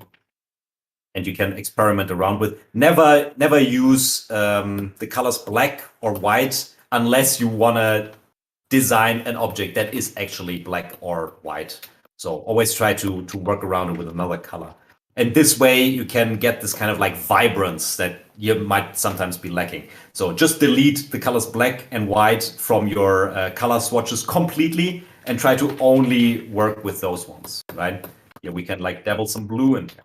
If you look at the artworks of, for example, Mucha, the Art Nouveau painter, who made like very incredibly vibrant, shining artworks, very crowd pleasing as well. He does this a lot. If you look closely at his big oil paintings, it's incredible how much of different colors are shining through. Right? It looks like it's just like human skin with a skin tone. But if you look closer and you see like, why is it so bright? And you look closely and there's like all kinds of little specks of different colors in there that are like shining through and giving this kind of feeling of brightness and radiance. Okay, this is my super quick crash course into like how to do nice colors in your painting. Woo! Yeah, because the thing is, next week, guys, I need peach juice. We're gonna be covering color in like really in depth, and you know, Toby is probably gonna come into our channel maybe later on. We're always thinking about doing our remember, Toby, our idea about the series of animation, like doing basically episode 1 through however it takes to make an animation short or an animated shot. Yeah. So sure, we have a lot of plans with Toby. We're not letting Toby go. You know what the chat says? They're gonna kidnap you and keep you forever in our Discord. So yeah. I mean, I am in the Discord, and I don't mind hanging out and chatting to you guys. Like, if you're up for it, if you want to ask something, absolutely no problem. I mean, I'm happy that you're here and that you're interested in what I have to say. So definitely do it. Maybe before we jump into this, we can show Ningen. Possibly I can maybe wrap up my presentation very quickly. And then we can like move into maybe do a short break. I would appreciate, and then we can go into the social portion of the evening. Cool. Yeah, yeah. Let's do that, dude. Awesome, cool. So Ningen, I said it in the beginning of the the presentation that I'm currently working on the Blender grease pencil short number 3, and I gave this rough overview of what it is. Here's a piece of key art that I made for it. Try to make it a bit like a style that is doable, let's say like this, in grease pencil. And I started doing shots a while ago. This is sort of like the thing that I do on the weekend, or if I feel restless in the nights, I can just do shots by my own. But I can show you a little bit of an example here of one shot that has been finished already. So this is a big chip churning away in the background. It's a mix of 3D, 2D, and also like Photoshop painted assets, rigged in Blender, grease pencil objects, compositing as well. There's a couple of cool things that you can do with compositing once you understand the principle. It's really not that different from Photoshop, how to put a stack into Photoshop. But yeah, so this is what I've been doing for a while, still at it, redesigning my big mermaid, so my big cryptid creature that those guys are out to get. But yeah, I don't have anything right now, but Misha thought about, hey, why don't you bring Ningen and see if maybe there's people who might be interested to like help out? Not right now because I don't have anything to send. But if there's any of you guys who say like, hey, I want to dive a little bit more into Blender, or be interested in me maybe like tutoring you for a little bit on your like painting process or what have you, and say like, okay, in exchange for that, you could think about like maybe like cleaning up a couple of shots, or if you're interested in like diving into Blender compositing, for example, like comping a couple of things together and maybe like learning Blender and grease pencil at the same time, which is like the big up and coming software that everybody uses. I mean, I'm just coming off of an art direction gig where we do an entire feature film only with Blender with like 4 different studios internationally. So there's a lot of potential there. And yeah, if you guys are like if there's any of you guys who are like interested in maybe getting in touch or so, helping out here and there, would be cool in the future. But, yeah, dude, there's gonna be like 1,000 people in your DM today. Yeah, shut up. No, I'm not kidding. You're stealing my Vikings from Lamborghini. I'm kidding. No, guys, it's not Vikings. I know. Completely different. No, you mean Vikings, like your artist? My art. Yeah. Nah, Lamborghini is also awesome. I mean, you know Misha's fondness for the finer arts of Norwegian metal, and it's like, yeah, Lamborghini, it's good fun. Guys, Toby's an amazing dude. Like, if you really into grease pencil and you really want to learn it, like, we can set up a separate channel just for Ningen on our Discord, because I want our Discord to be a place where people help out and can participate in projects in exchange for knowledge and experience. So same thing's happening with my project, Lumber Saga. We have like 3 or 4 people from the camp joining it. And if you really like Toby's stuff and you want to hear more about it, Toby is present on the Discord, and we probably can do a separate channel just for his thing, and you can send applications. How is it going to be actually done? I'm not sure. I need to talk to Toby and organize it all. But yeah. You know what? Maybe set up the channel first. So the issue is a little bit, this is the project that I'm currently just working on by myself, and I would have to like put a little bit of thought and energy into it and actually like finishing something. So like, okay, now we can send stuff out for people to like have a go at it or try something out or so, right? And I'm not there yet. And currently there's a lot of things happening, a lot of projects ending, starting up. And for the next like couple of weeks, I'm gonna probably be very busy with like handling all the stuff that is coming up. It's also very, very exciting. So, but if there's a place where some interested folks can come, I can prepare something maybe by tomorrow, tonight. I don't know. No, take your time. So guys who are listening right now, just keep your eyes peeled for announcements and some new channels in our Discord thing. For people who are listening in recording, join the Discord, and there you probably will find, or you can ask, what's going on with Toby and his project Ningen. And if you want to help him out, please reach out, because we do want our community to have some firsthand experience. And you get an opportunity to work with professionals, you know. Again, no promises, because again, Toby's a very busy dude. So sometimes it might take a while, maybe take 2 days, a few hours, a few months. But I'm pretty sure that Toby is very passionate about his project. Yeah. It hopefully doesn't take me months to reply to anybody, but yeah, it might, there might be phases where I'm not that. Again, I'm not like the biggest social media dude ever, right? But yeah, let's maybe if something can work out and we can make this little movie happen, I would love it, and I always like to collaborate with people, and if there can be like a symbiotic relationship where you profit from me telling you something, or so like helping you out with your own progress or so, and you helping me out with like my 5 million shots that I gave myself to do for this thing, then yeah, absolutely, would be amazing. We'll hook you up with a Viking army of dudes and dudettes, and it's gonna be awesome. Cool. Sweet. So yeah, maybe just to wrap it up, maybe it's just like my social media. I think Misha might have already shared it somewhere else, but you can find my website on tobytrebelliar.com. I'm on Instagram as well, Toby_Trebelliar. I post semi-regularly, mostly just like for fun and sketchbook stuff, honestly, which is also like super nice. And I have a YouTube channel as well, Toby Trebelliar, where there's a bunch of like Blender grease pencil tutorials already relating to the movies that we discussed, like the finished movies, the Street Chase. The movies themselves are on there. And yeah, I occasionally post some little tutorials. There's something about my custom brushes in Photoshop, for example. So yeah, if you're interested in where I work, it's mostly grease pencil content, but some Photoshop content is there as well. Check it out.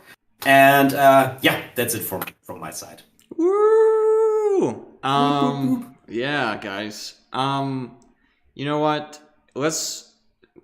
How you're finally gonna stop screen sharing, yeah? Yeah, that's all good. Just don't leave the call. Yeah, no worries. You can leave your camera on if you want. People love your face, man.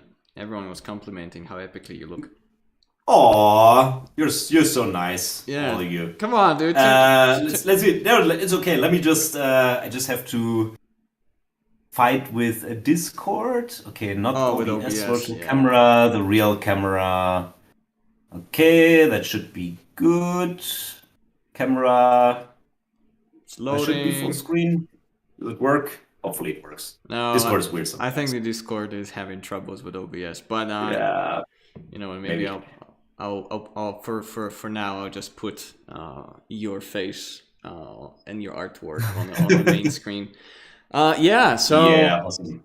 To summarize, yeah, guys, so whatever we talked about before, just in a better version. Toby said it all. Yeah, keep things simple. So probably right now we might have, 5 maximum questions, or you know what? Are you up for 5 questions here in the chat, and then you have a little... You know what? You're just gonna do the OBS thing. Perfect. He's back. Awesome. Yeah. So. This is time for questions and answers. So maximum of 4 or 5. Then we're going to have a little break. And then we're going to go into Discord itself for Q&A session with Topster. And it's going to be awesome and epic and super cool. All right. Question number 1. Toby, please advise some exercise for self-study that work or be more useful for practice. Key thing that will help raise the technical level of my painting. Okay. Very simple answer. Live drawing. And not just for drawing people, that is like common misunderstanding. I used to go live drawing, I think 2 times a week in Hamburg for, I think 2 years, less. And just the pure level of like hand-eye coordination that this trains is amazing. So yeah, live drawing, super great. Otherwise going plein airing, trying to sketch buildings, landscapes, maybe do color studies as well a little bit, figuring out what works good for you there. This is amazing. This is like my baseline advice. I'm not sure if I have anything more, just because I'm also not I think, Misha, you're way bigger on this whole like practicing like your 10,000 like loops in Photoshop and really like loosening up your hand or whatever.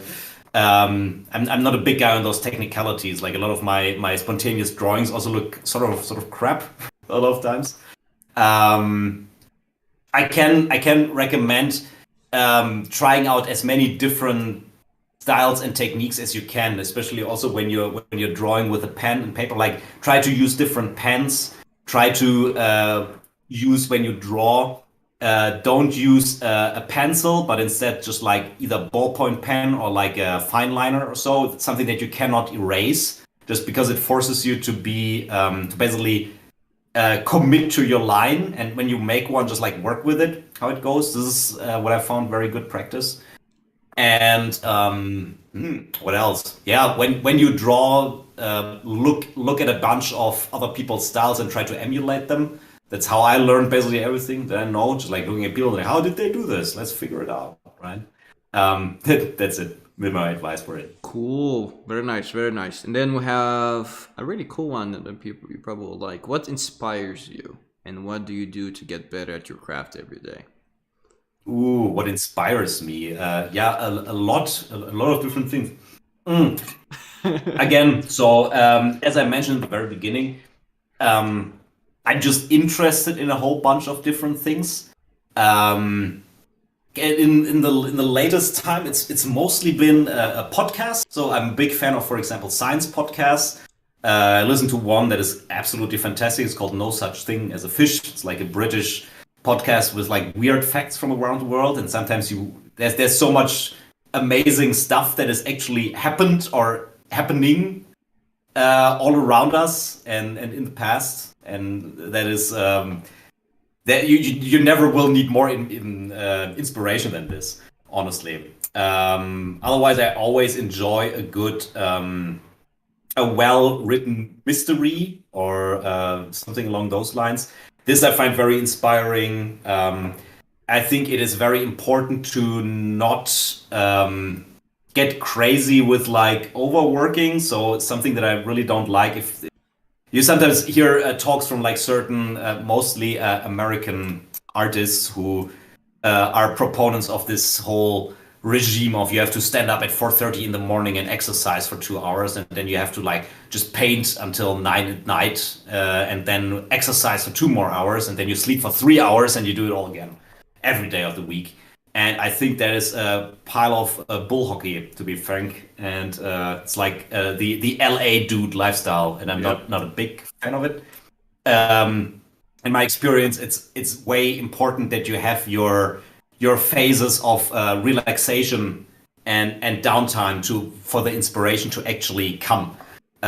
There's a great talk about creativity by John Cleese. I know it's a bit of a problematic character at this point, but it's a very smart speech. Highly recommend. It's on YouTube. It's called John Cleese on Creativity, where he talks about exactly this, that creativity requires time, and it's almost like a little bit of a meditation that you have to do on it. And it's no use to like, I think you can probably force it. I think people in advertisement agencies do that. But they usually don't live a healthy lifestyle, and they try to.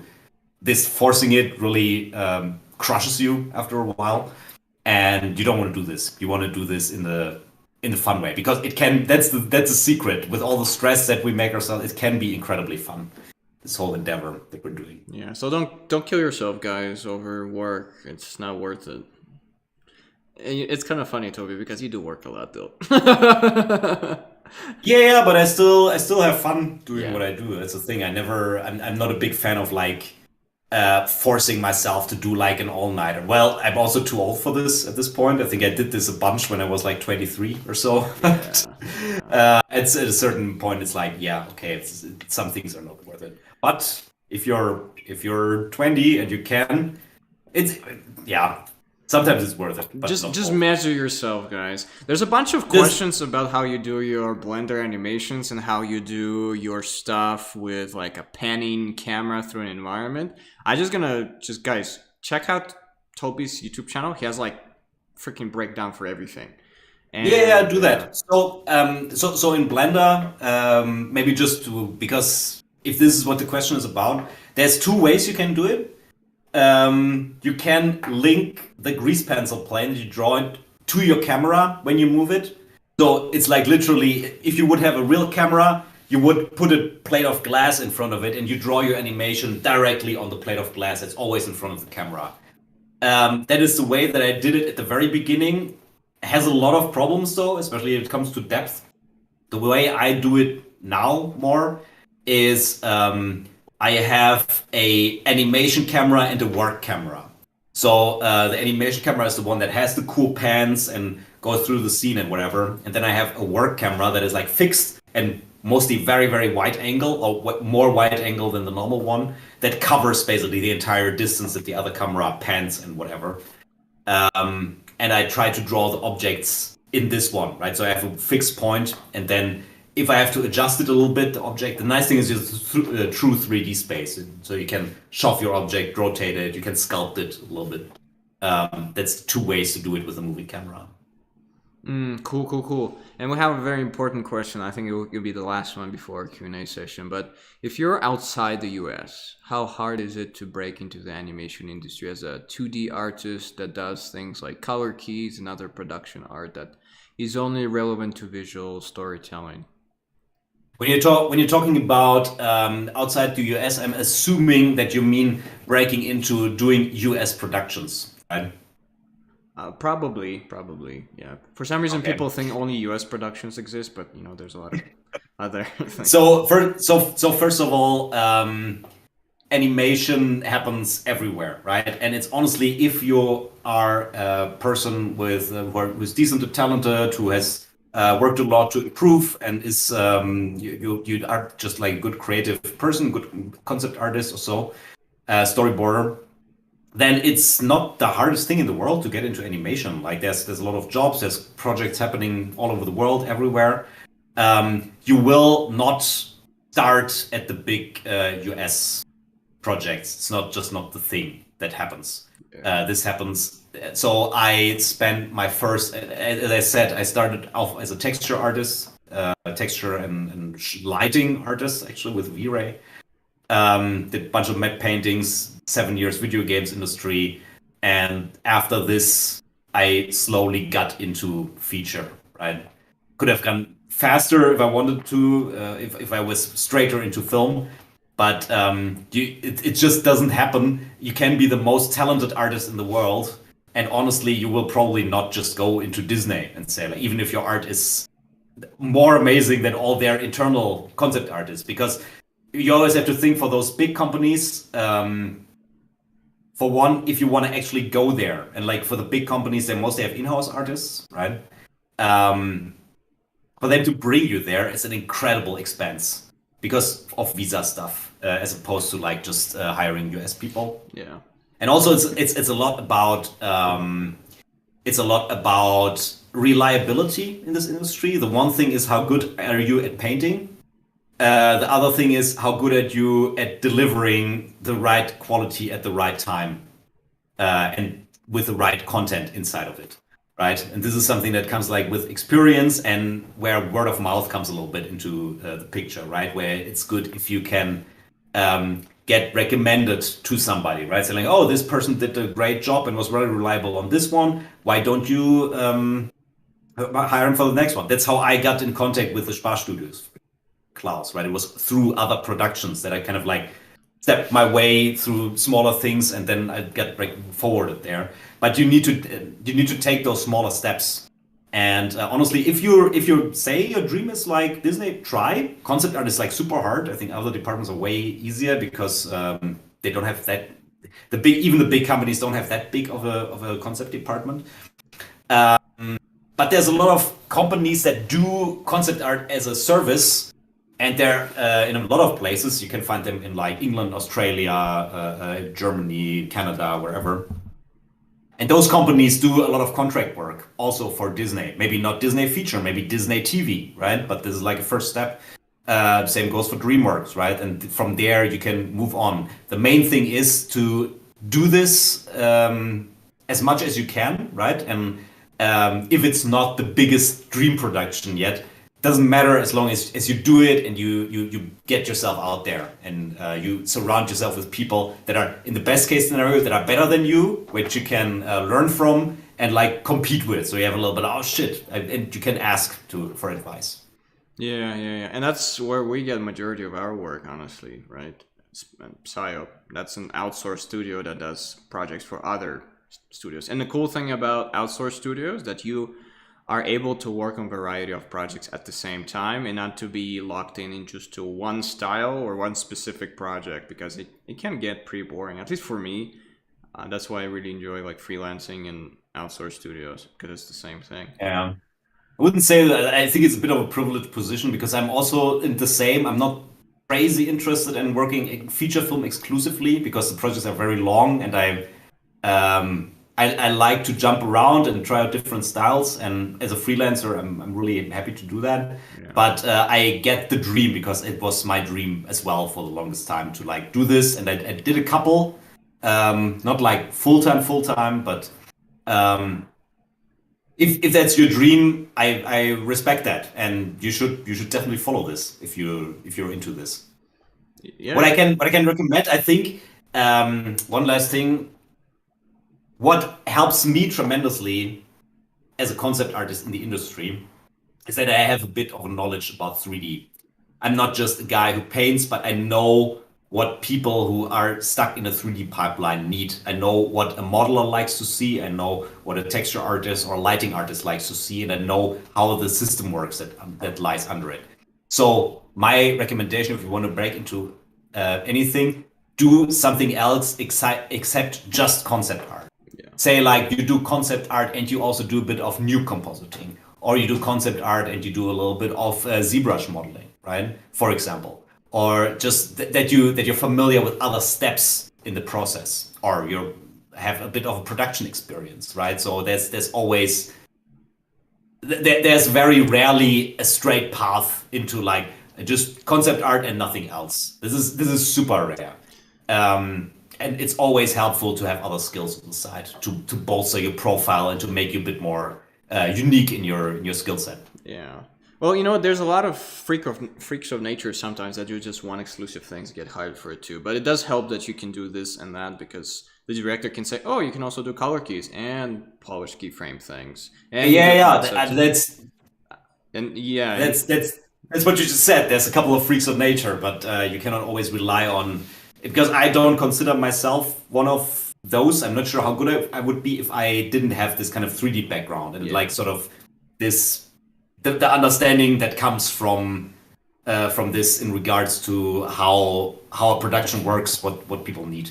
Yeah, and another thing, guys, like again, Toby and I, we are in the Discord, and let's say 5 people already got the job from Joe last time they sent his portfolio, and I think 2 went through, and then the third is on a review, another one on hold. But see, if you have a community, let's say like ours, and there's a lot of pro artists in there, and you post every day, like Toby might look at some of your work and be like, "Hey, I want to hire or work with this guy on Ningen," right? And then you never know where you can get discovered. So let's say a place like this, I created it for a specific reason that you can discover other artists and be discovered too. So if you're faithful and you're posting and you're doing good creative work, like for example, the other day I had to recommend like an artist for a color key job, and I recommended 4 or 5. They were all busy, and then if I had another person here who would have done color keys, I would have recommended that. And I'm pretty sure if Toby saw some work in his key cast, right, and he's art director or director, like, "Misha, can you recommend someone?"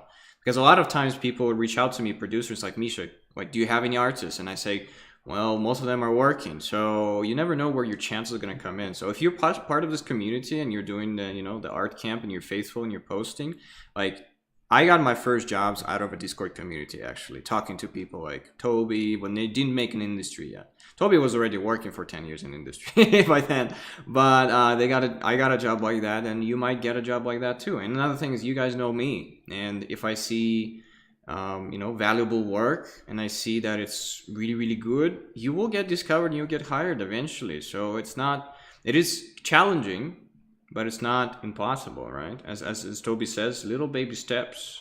It's going to be a windy road up the mountain, but it's going to be worth it. All right, Toby, thank you so much, dude. I like closing lectures with one question. If you could say one thing to your younger self and you had like 2 sentences, what would you do? What would you say to yourself? Oh, one sentence to my younger self. Um, Honestly, maybe not stress.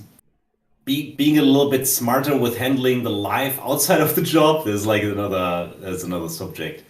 But maybe like daring a little bit earlier to do what I really wanted to do, because I was stuck in Hamburg doing jobs for the very limited video game industry that is there. There's like 3-4 companies, and I always thought that's like it's impossible to get into animation. I was always fascinated by this, but I never dared to enter it.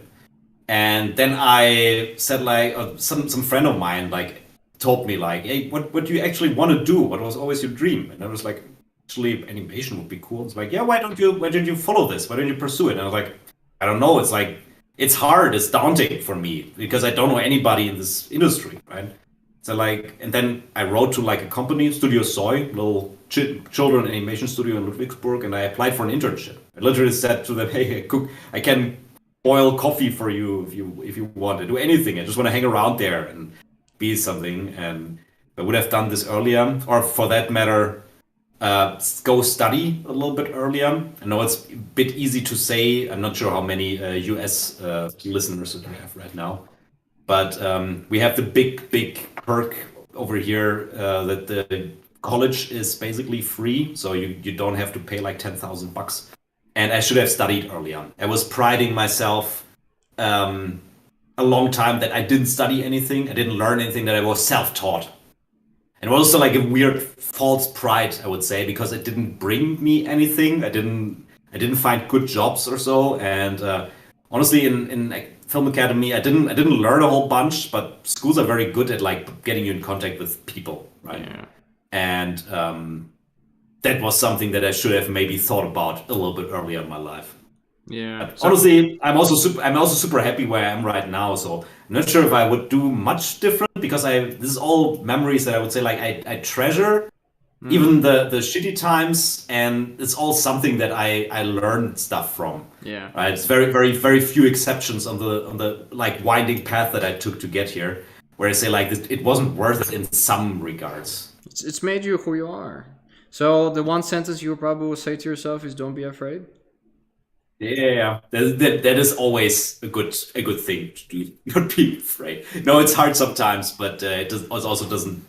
It's no use for anything. Yeah, So. yeah. Cool. All right. So this was one and only Topster, Toby, one and only from the top of the mountain, came here to, spread the knowledge. And you guys see, if you don't have any resources, you have Valhalla Camp, and you have awesome people like Toby coming in and teaching you for free. You don't need to pay thousands of dollars for education. But you have awesome people like Toby doing it for you. And there's a lot of people out there, and don't think that you are screwed. There's always a way. But anyways, Toby, you're amazing. Thank you so much, mate. I'll owe you one for this. So no problem. Was great fun. Always great fun to do those little like talks.